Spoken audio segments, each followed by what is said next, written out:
to my channel. This is Kima Bima's Life, and today I will be talking about my second ever internship, which I did in Alaska with the Sitka Conservation Society through the Alaska Conservation Foundation.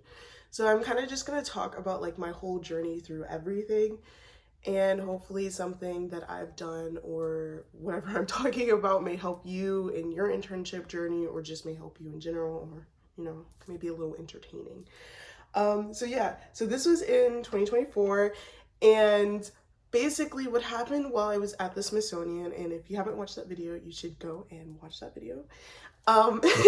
During my time at the Smithsonian, I heard that they had basically sent 2 people from our cohort to Alaska, and I was like, what? You can do an internship in Alaska? I don't know what it was, but I was like, wow, never thought of that before. And as soon as I found out I wanted to do it, I told all my friends, I'm going to do an internship in Alaska. And so probably about 6 months later, back during that wintertime break, January, I started looking for internships, literally just Googled internships in Alaska. And several internships popped up. And basically I just applied. I was like, oh, this is interesting. And I found myself on the Alaska Conservation Foundation page. They had about 12 internships on there. And the one that I applied to was the Alaska Way of Life Youth Development Fellow. It was the one that spoke most to my interests. I wanted to do something regarding education, and this would allow me to have hands-on experience with kids. I'd also be outside in nature a lot. So I thought it would be the best thing for me. And guys, let me tell you, I love this internship. So I applied, and all I needed was a resume and 2 letters of recommendation. And then of course, all the normal, like, what school do you go to? All that general question stuff. And this actually ended up being the only internship I applied to, because the other internship I had applied to, the person I had asked to recommend me, I asked for a letter of recommendation, and they didn't do it in enough time. So I was like applying to this internship actually at the Smithsonian, and basically like 2 days later, once everything was submitted, they were like, oh yeah, actually you don't have all the material, so we're not going to review your application. I was like, ah! And it was kind of scary a little bit, because now the only internship I had applied to was an internship in Alaska. And I was like, okay. I was still looking for things, but I heard back from them. They were like, okay, you're moving on to the next spot. And then there was an interview process. And honestly, the interview process went really well. This was like my first ever interview. I didn't have to do one with the Smithsonian, so this was kind of fresh, but the year before I had done an interview, and I kind of like completely botched it. Like, it was terrible. Because I thought I was interviewing for a different position, and I wasn't. And I was like, oh, I think I just answered all the questions, in gear to like a different internship than the one that I was actually trying to do. So it was really good to be able to talk, even if it was on Zoom. And I was able to express my concerns and my interests, and it went really well. I also was kind of just like, I wonder how many Black people they have applying to positions in Alaska. And I was like, okay. Like, not even in a cocky way or like, a diversity hire way. It was more of like, I don't think there's a lot of people doing this. And I think my chances of doing this as a Black woman are pretty high. So eventually I heard back from them, and luckily I was accepted. Whoop, whoop. And that kind of just sparked the whole journey to Alaska. Obviously, you have your whole onboarding process. And then I also had to find housing. So that was the one thing about this internship that I didn't have. It was a 12-week-long internship. So I was in Alaska for about 3 months. And they give you a $6,000 stipend and a $1,200 traveling stipend. And I was like, okay, we're gonna have to make this work. And the thing with housing was, although they didn't provide it, they were on the lookout so that you could make sure that you have a place to live. And luckily, Maury, who became my supervisor, found a place that I could stay, and it worked out. And I'll talk more about that a little later. But as for traveling in preparation, I literally went to Jamaica before I went to Alaska. So I think I prepared for Alaska in like 3 days. It was really insane. So basically I ended the semester, I was home for a few days, went to Jamaica for like a week, and then I was home for 3 days, and then I went to Alaska. And little did I know this was the start of my whole traveling journey. And I can make like a whole video just like summing up the past year, because I ended up going to like 9 other countries, including, well, not including Jamaica. And I was in Alaska for 3 months, and I studied abroad, and it was a lot. But yeah, I ended up preparing in those 3 days, and basically like went to the store, got all the stuff that I needed, like clothing wise, because obviously I can't wear what I wore in Jamaica and Alaska. And it was just a really quick turnaround. And as for traveling, my ticket, which included my airfare from home, so DCA, to Anchorage, because that's where orientation was, then Anchorage to Sitka, and then at the end of the summer, Sitka back home. It was like, I think 1,600, so the traveling stipend covered 1,200 of that. So we only really came out of pocket $400 for traveling. And I guess also came out of pocket for materials like prepping. And yeah, then I was on my way to Alaska in the span of just a few days. It was kind of intense, but like the ride was nice. Everything was super smooth. Sorry if my camera shifted, I had to check something. And it was a really smooth ride. When I arrived in Anchorage for orientation, oh my gosh, like this is normal excitement. This is my excitement going to Alaska. This, all the way up here, if you can even see that, was my excitement when I got off the plane in Anchorage and I could see the mountains like in the view. It was crazy. I was like so excited after that. As for weather while I was in Alaska, it probably didn't get any colder than like 30-40 degrees. And then the warmest it probably was, it never, I don't think, hit 70 my entire time I was there. So I was in Anchorage.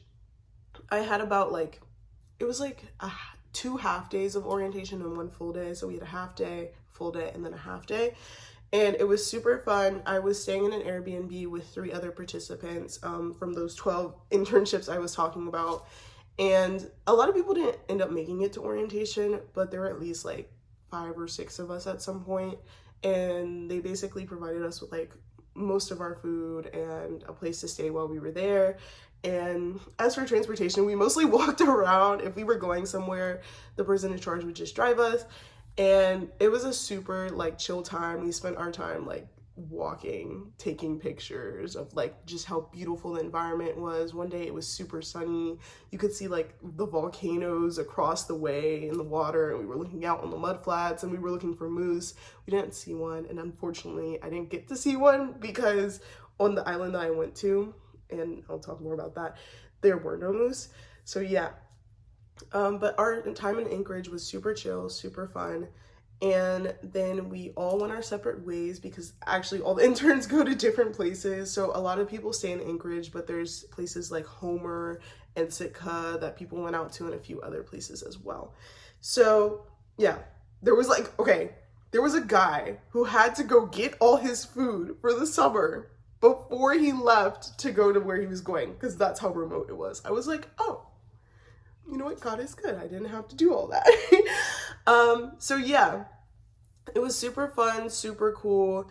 And then I basically got onto my flight and I was going to Sitka. We had a really short layover in Juneau, which is the capital of Alaska. And then Sitka was like maybe 30 minutes from Juneau. So the whole flight I think was maybe like a few hours. So I get off the plane and I get all my stuff, and I actually didn't have a ride from my from the airport to where I was staying, but luckily one of the people that I had met, Justin, his coworker was picking him up from the airport. She was able to drop me off, and me and Justin ended up only being down the street from each other. So he was one of the other interns, and we just so happened to be placed in the same spot. So that was kind of convenient to at least know one person on the island. After that, I was at my housing, which ended up being, I think it cost about 725, 750, I think, for each month that I was there. So I was there for about 3 months, and one of my monthly payments, I believe, was subsidized, so it wasn't as much as it was supposed to be, because I didn't stay for as long. And I basically stayed in a house and rented out a room. During the most of the year, outside of the summertime, the house is used for a program that students go to after graduating from their senior year in undergrad. And they basically get provided housing, they get work experience, and then they'll get like a small, I guess it would be a stipend, or they're just getting paid for work. It's just not as much. And it's just another way to gain experience and be in a new place and learn and live. And there's like a lot of programs like that in Sitka. So Sitka is an island off the eastern coast of Alaska, and it has 14 miles of road, and the population in the high season doesn't really go over 9,000 people. It has 3 grocery stores and like 3 bars. So that's where I was staying for 3 months. I had no idea what I was getting myself into, but I was for it. I was like, this is what I wanted. I'm gonna do it. We're gonna figure this out. And what I didn't realize until about halfway through was that this was my first time really taking a solo trip where I didn't really know anyone. I wasn't really gonna stay with the people that I was like meeting there. It was kind of just something I was doing by myself in like all aspects. So it ended up being a really great experience. And when housing where people are just like renting rooms out the whole summer, I got to meet a lot of people like around my age, some younger, some older. And it was really just cool to like, go from like having 1 roommate to having like 12 roommates, and meeting all the people who kind of just flow through, as well as getting to know some of the people who had been there for like the past year. So it was super fun, really kind of just like my living situation. And I guess the next part I'm going to talk about is, we'll talk about my different things that I did for my internship. So there are probably about 3 main things that I did. I would say one was kind of like general organization stuff, maybe just helping out. The second would be kind of like a camp counselor role, and so like diving more into what my internship actually was. And then the other one would be my research through 4-H programming, and I will tell you more about that as I go along. So most of the summer I spent helping out with summer camps. This can mean like the background work and preparation, so making sure people are registered, making sure they're covered under the insurance, making sure parents know whether or not their kids are getting picked up and dropped off, just everything like that, making sure kids have their materials and sending out emails, which was kind of, it was a lot at some point, but it was also really fun because I got to help out on the day-to-day basis of camps. We had like hiking camp and kayaking camp and water and survival skills camp. We helped out with a drum camp. We did a harvest camp. There was so much to do. And as someone who really started exploring the outdoors more during quarantine with their family, this was like a really good way to get back outside. And I had so much fun. Like, I had never been kayaking on the ocean before, and every time we kayaked, we were on the ocean. Like, the first time I kayaked, there was like a sea lion maybe 10 feet away from our kayak, and it was like, oh, I'm outside. But it was super fun. It was super cool. I got to like harvest, like go around foraging and harvesting berries, lots of salmon berries. Towards the end of the camp, they found blueberries. We made salmon berry crumbles. So it was honestly just a way to kind of get involved and do things that are part of their way of life, as well as connect with the community and connect with people. So my position was called the Alaska Way of Life Youth Development Fellow, and I worked on the Alaska Way of Life 4-H project. And so basically the project is through Sitka Conservation Society, which is who I was working with, but it kind of upholds the mannerisms and does things within like the 4-H realm. And if you don't know what 4-H is, it's a agricultural programming that is through land grant universities. And there's probably a better way to describe this, but I would highly suggest to look it up. And basically they teach the youth how to like farm and do different things like that. And if you can hear a squeaking, that's our dryer. I don't know why it does that. It's really annoying. So yeah, but it was such a great opportunity to just go back into the outdoors. And then during our camps, we partner with a lot of local organizations such as SNEP, so Sitka Native Education Program. And we did like 3, 4 different camps with them. And it was super fun because a lot of what they did was intertwine different cultural aspects of the Tlingit and Haida people, because that's whose native lands we were on, and those were some of the native people that were there. And it was like not integrating, but like pulling everything together and kind of learning everything, kind of like learning sight words and different cultural practices and stories that kind of go into the day-to-day life of the youth of the community. And through this, I was able to like not only get to know the kids, but I got to know like the staff and everyone who was around and learn more about the island and the way of life there. So it was super fun, super exciting. 10 out of 10 recommend. Like, everyone was so sweet, and it was such a great way for me to like let my inner child run free within a reasonable amount, but also get amazing work experience. So the next thing I did was, because I was within like the 4-H sector, and because 4-H is so different in Alaska, because you can't necessarily do large span agriculture due to how cold it is, and the layer of, I believe what it's called, permafrost that's underneath the ground that keeps the ground like cold. It's like a layer of ice.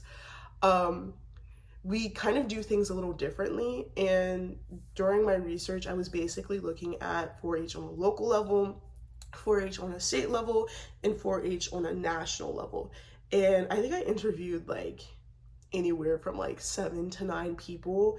And I tried to do like 3 from each realm. And like I started with the people I was working with. And then on the state level, I was interviewing like the person who was in charge of like most of the programming in Alaska. And then like I interviewed another program coordinator. And then when I went national, I know I interviewed someone who like worked in the USDA, but worked in the realm of like catering to 4-H. So it was really fun, and it really just helped me grow in my interviewing experience that I had already from before, from with the Smithsonian. I even had some before that, and it was such a fun research because I got to learn more about 4-H and definitely want to get involved after the summer that I had. So that was super fun, super informational, and super cool.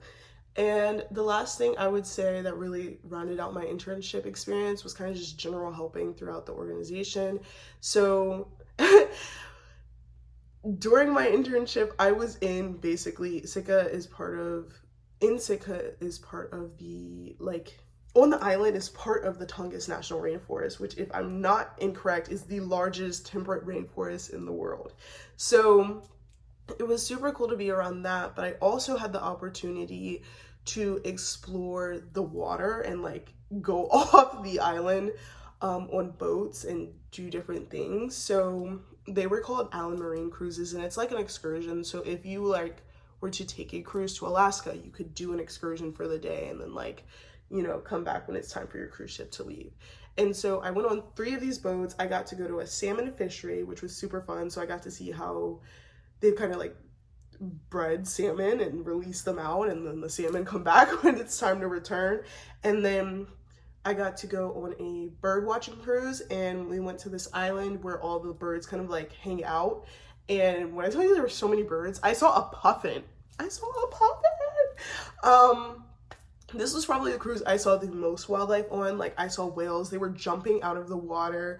I think it's called fluking, but when the whales go down and dive and you can see their tails.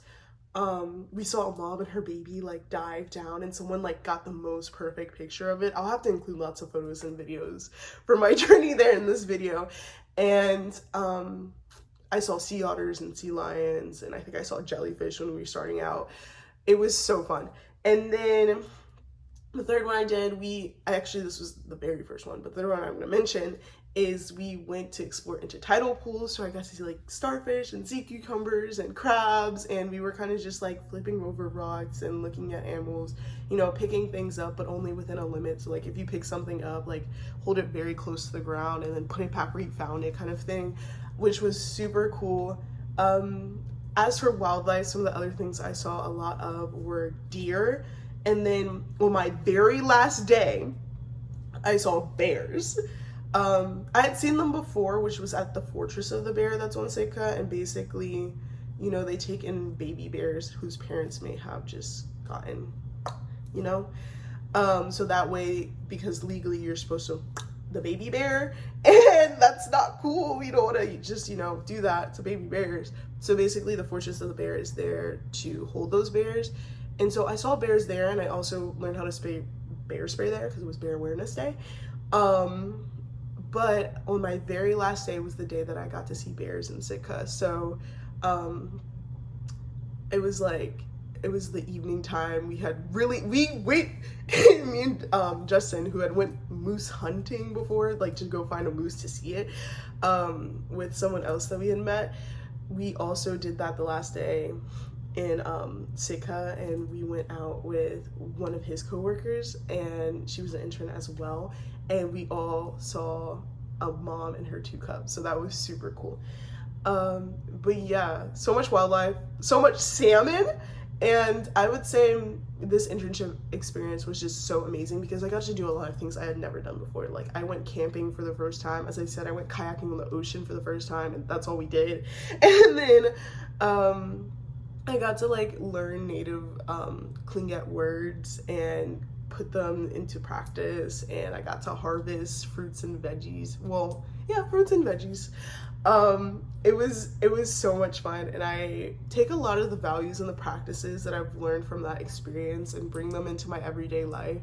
And I'm sure the people around me and who know me are always like hearing me talk about Alaska because I loved it, and even though in the moment it was a lot and I didn't know what was going on or if I really liked it, in hindsight I loved it. Like on my last few days I was like, oh, I'm actually leaving, oh, this is gonna end, like wow, you know, no more cold dips for me, and I can't just go down the street from the store.